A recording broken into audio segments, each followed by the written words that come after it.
Section 22 of The Children of Odin. Recording by Elizabeth Klett. The Children of Odin, The Book of Northern Myths. By Padraic Colum. Part 4. Chapter 3. The Dragon's Blood. Sigurd went to war. With the men that King Alv gave him, he marched into the country that was ruled over by the slayer of his father. The war that he waged was short, and the battles that he won were not perilous. Old was King Lingi now, and feeble was his grasp upon his people. Sigurd slew him, and took away his treasure, and added his lands to the lands of King Alv.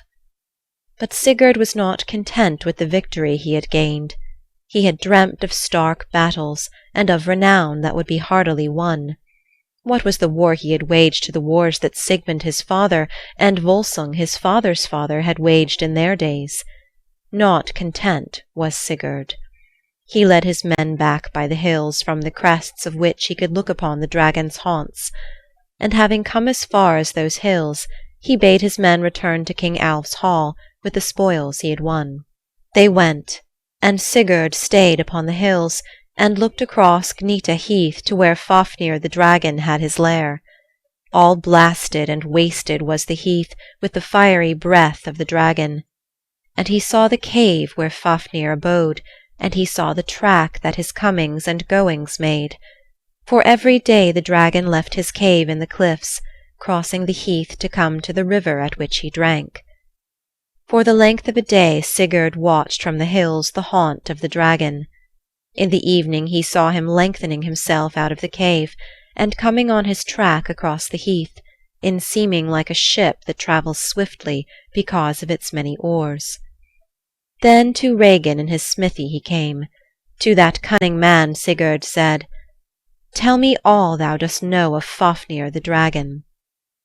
Regin began to talk, but his speech was old and strange, and filled with runes. When he had spoken it all, Sigurd said, "All thou hast told me thou wilt have to say over again in a speech that is known to men of our day." Then said Regin, "Of a hoard I spoke. The dwarf Andvari guarded it from the first days of the world. But one of the Aesir forced Andvari to give the hoard to him, masses of gold and heaps of jewels, and the Aesir gave it to Hreidmar, who was my father. For the slaying of his son Otter, the Aesir gave the hoard to Hreidmar, the greatest hoard that had ever been seen in the world. But not long was it left to Hreidmar to gloat over. For a son slew a father that he might possess that hoard. Fafnir, that son was Fafnir, my brother.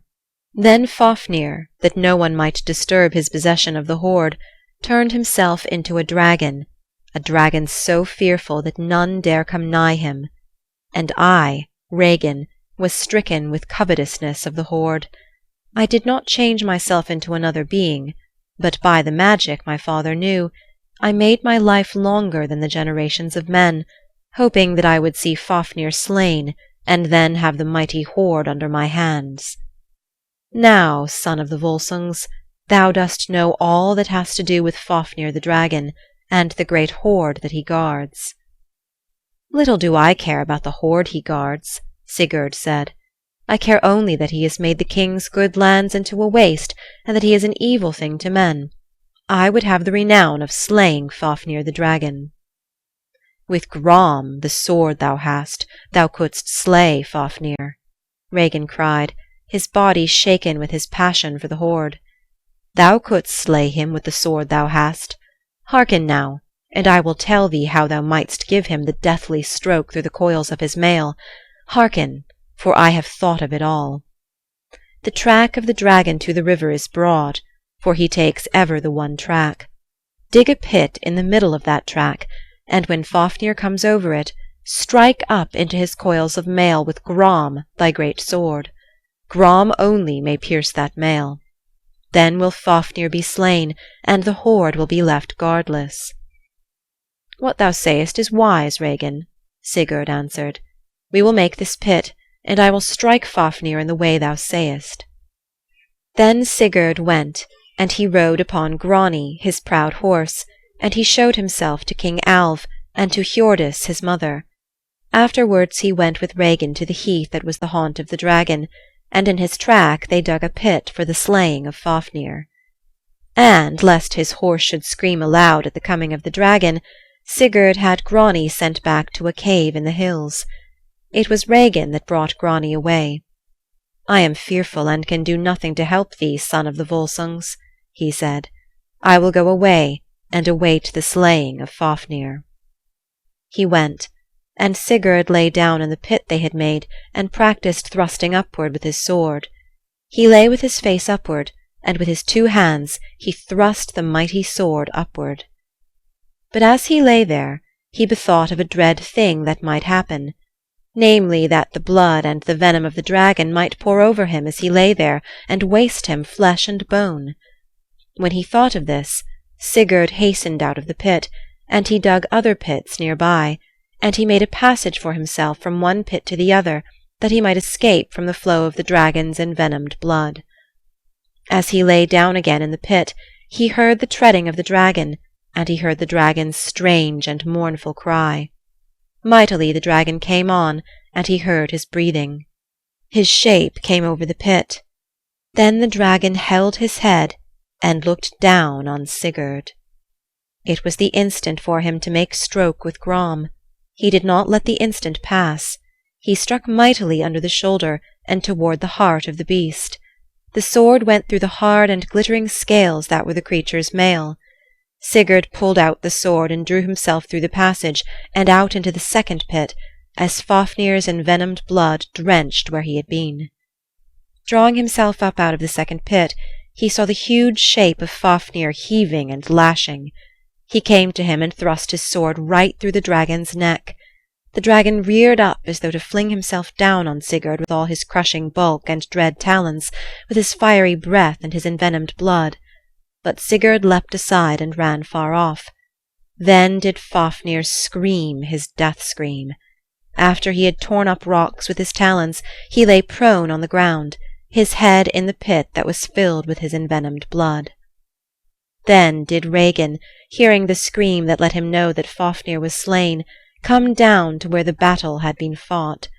When he saw that Sigurd was alive and unharmed, he uttered a cry of fury. For his plan had been to have Sigurd drowned and burnt in the pit with the stream of Fafnir's envenomed blood. But he mastered his fury, and showed a pleased countenance to Sigurd. "Now wilt thou have renown," he cried. "Forever wilt thou be called Sigurd, Fafnir's bane. More renown than ever any of thy fathers had wilt thou have, O Prince of the Volsungs."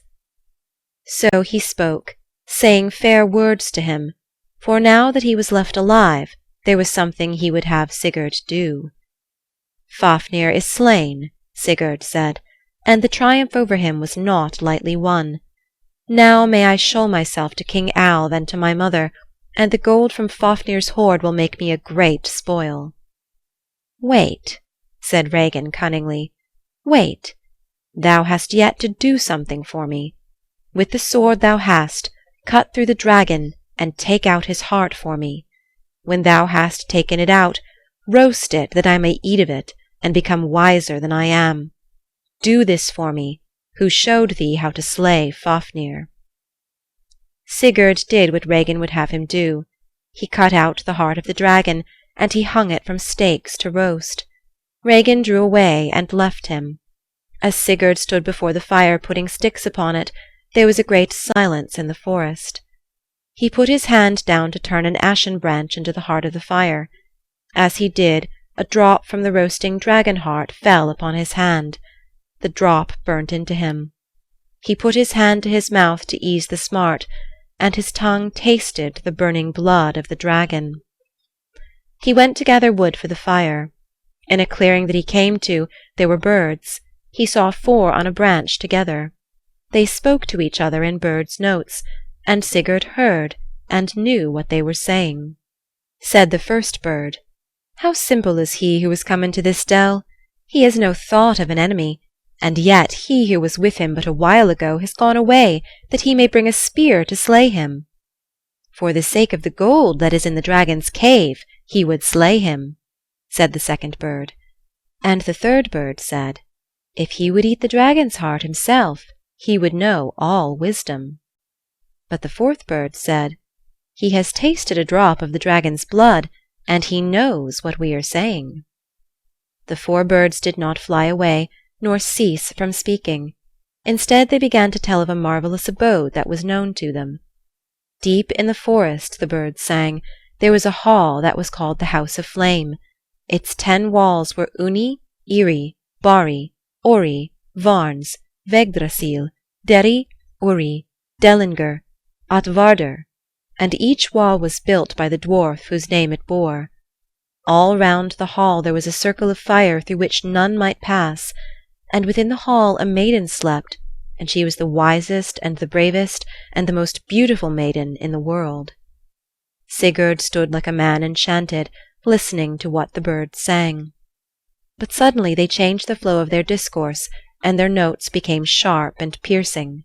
"Look, look!" cried one. "He is coming against the youth!" "He is coming against the youth with a spear!" cried another. "Now will the youth be slain unless he is swift!" cried a third.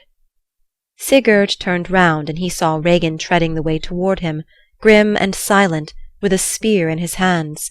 The spear would have gone through Sigurd had he stayed one instant longer in the place where he had been listening to the speech of the birds. As he turned he had his sword in his hand, and he flung it, and Gram struck Regin on the breast. Then Regin cried out, I die without having laid my hands on the hoard that Fafnir guarded. Ah, a curse was upon the hoard, for Hreidmar and Fafnir and I have perished because of it. May the curse of the gold now fall on the one who is my slayer." Then did Regin breathe out his life. Sigurd took the body and cast it into the pit that was alongside the dead Fafnir. Then, that he might eat the dragon's heart and become the wisest of men, he went to where he had left it roasting. And he thought that when he had eaten the heart, he would go into the dragon's cave and carry away the treasure that was there, and bring it as spoil for his battle to King Alv and to his mother. Then he would go through the forest and find the House of Flame, where slept the maiden who was the wisest and bravest and most beautiful in the world. But Sigurd did not eat the dragon's heart. When he came to where he had left it roasting, he found that the fire had burnt it utterly. End of Section 22. Section 23 of The Children of Odin. Recording by Elizabeth Klett. The Children of Odin, The Book of Northern Myths, by Padraic Colum. Part 4. Chapter 4. The Story of Sigmund and Signy. He called to Grani his proud horse. He stood up on a mound in the heath, and he set forth a great shout. And Grani heard in the cave where Regin had left him, and he came galloping to Sigurd with flowing mane and eyes flashing fire. He mounted Grani, and he rode to Fafnir's cave. When he went into the place where the dragon was wont to lie, he saw a door of iron before him. With Gram, his mighty sword, he hewed through the iron, and with his strong hands he pulled the door back. Then before him he saw the treasure the dragon guarded, masses of gold and heaps of shining jewels. But as he looked on the hoard, Sigurd felt some shadow of the evil that lay over it all. This was the hoard that in the far-off days the river maidens watched over as it lay deep under the flowing water. Then Andvari the dwarf forced the river maidens to give it to him, and Loki had taken it from Andvari, letting loose as he did Gulveig the witch, who had such evil power over the gods. For the sake of the hoard Fafnir had slain Hreidmar, his father, and Regin had plotted death against Fafnir, his brother.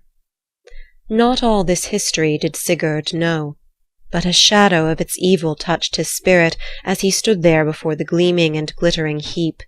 He would take all of it away, but not now. The tale that the birds told was in his mind, and the green of the forest was more to him than the glitter of the treasure heap. He would come back with chests, and load it up and carry it to King Alv's hall. But first he would take such things as he himself might wear. He found a helmet of gold, and he put it on his head. He found a great arm-ring, and put it around his arm. On the top of the arm-ring there was a small finger-ring with a rune engraved upon it.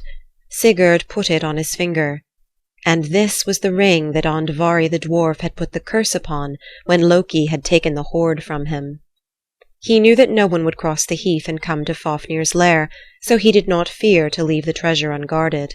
He mounted Grani, his proud horse, and rode toward the forest. He would seek the house of flame where she lay sleeping, the maiden who was the wisest and the bravest and the most beautiful in the world. With his golden helmet shining above his golden hair, Sigurd rode on.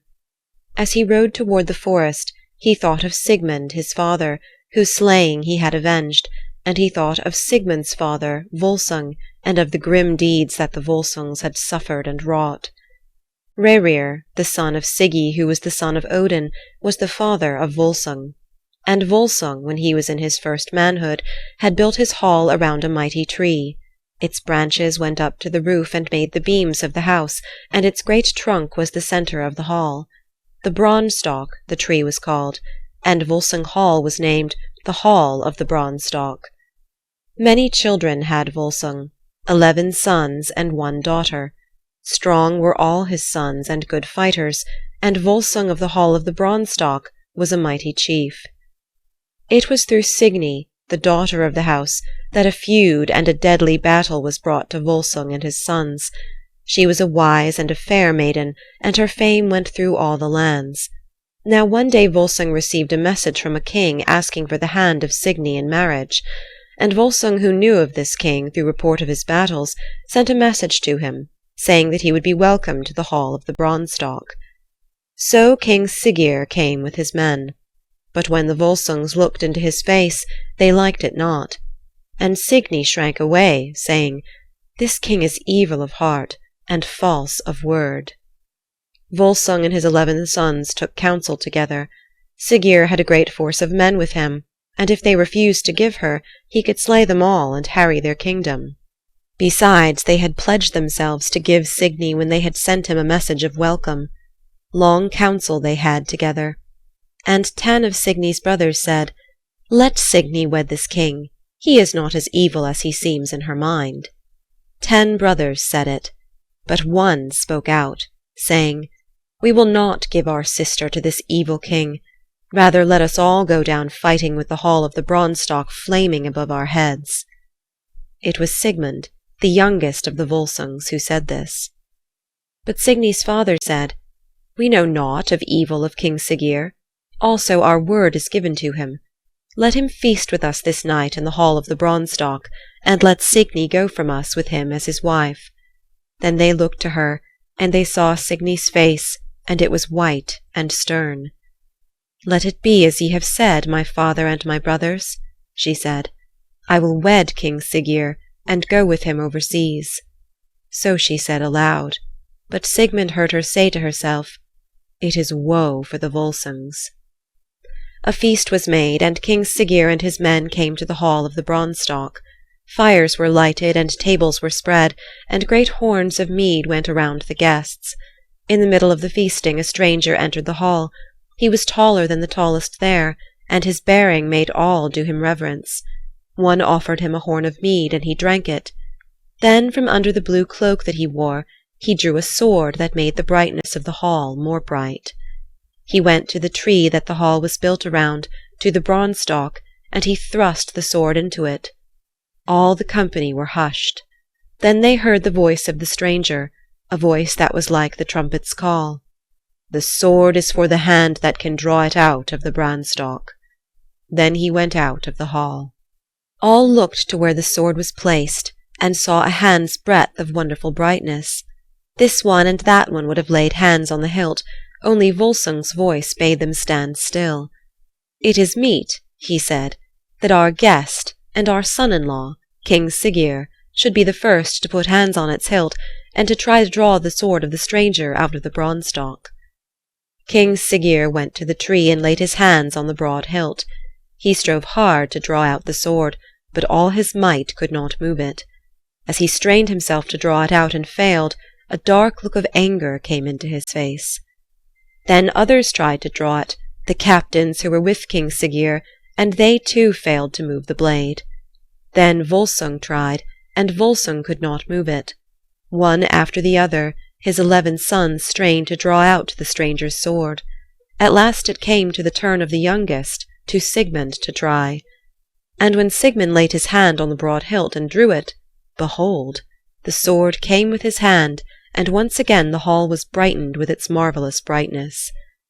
It was a wondrous sword, a sword made out of better metal and by smiths more cunning than any known. All envied Sigmund that he had won for himself that wonder weapon. King Siggeir looked on it with greedy eyes. "I will give thee its weight in gold for that sword, good brother," he said. But Sigmund said to him proudly, "If the sword was for thy hand, thou shouldst have won it.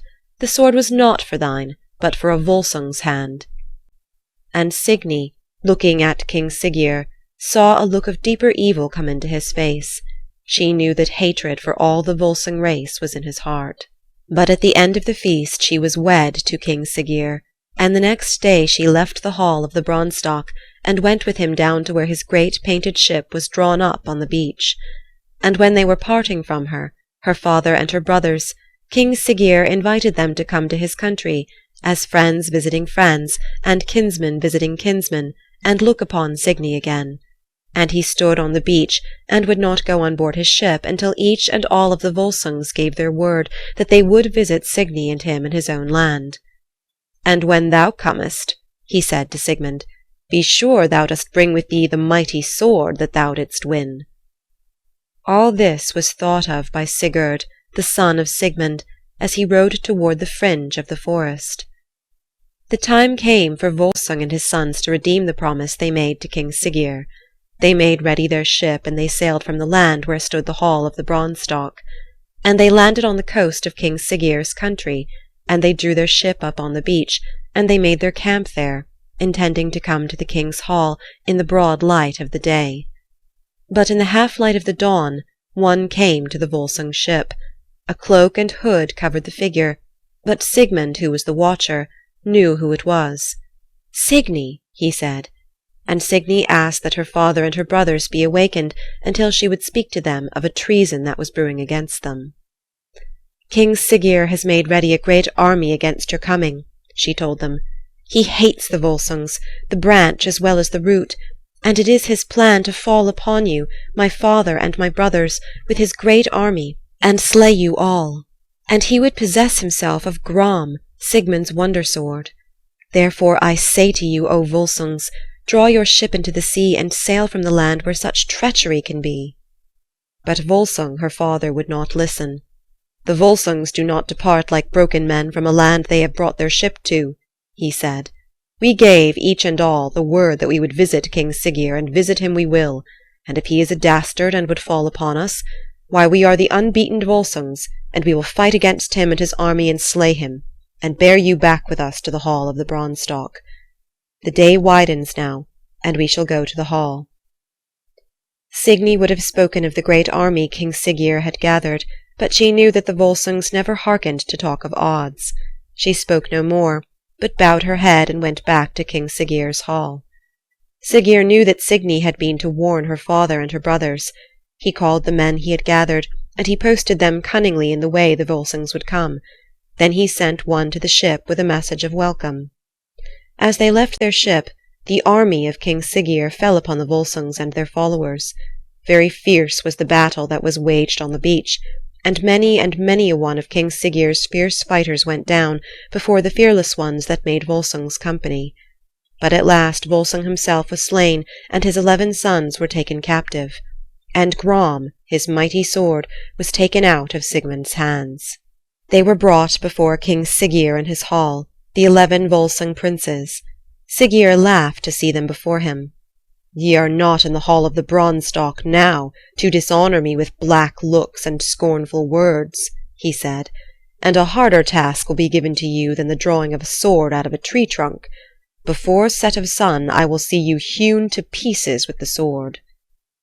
Then Signy, who was there, stood up with her white face and her wide eyes, and she said, "I pray not for longer life for my brothers, for well I know that my prayers would avail them naught. But dost thou not heed the proverb, Siggeir, sweet to the eye as long as the eye can see?" and Siggeir laughed his evil laugh when he heard her. "Ay, my queen," he said, "sweet to the eye as long as the eye may see their torments. They shall not die at once nor all together. I will let them see each other die." So Siggeir gave a new order to his dastard troops. The order was that the 11 brothers should be taken into the depths of the forest and chained to great beams and left there. This was done with the 11 sons of Volsung. The next day one who had watched and who was faithful to Signy came, and Signy said to him, "What has befallen my brothers?" And the watcher said, "A great wolf came to where the chained men are, and fell upon the first of them, and devoured him."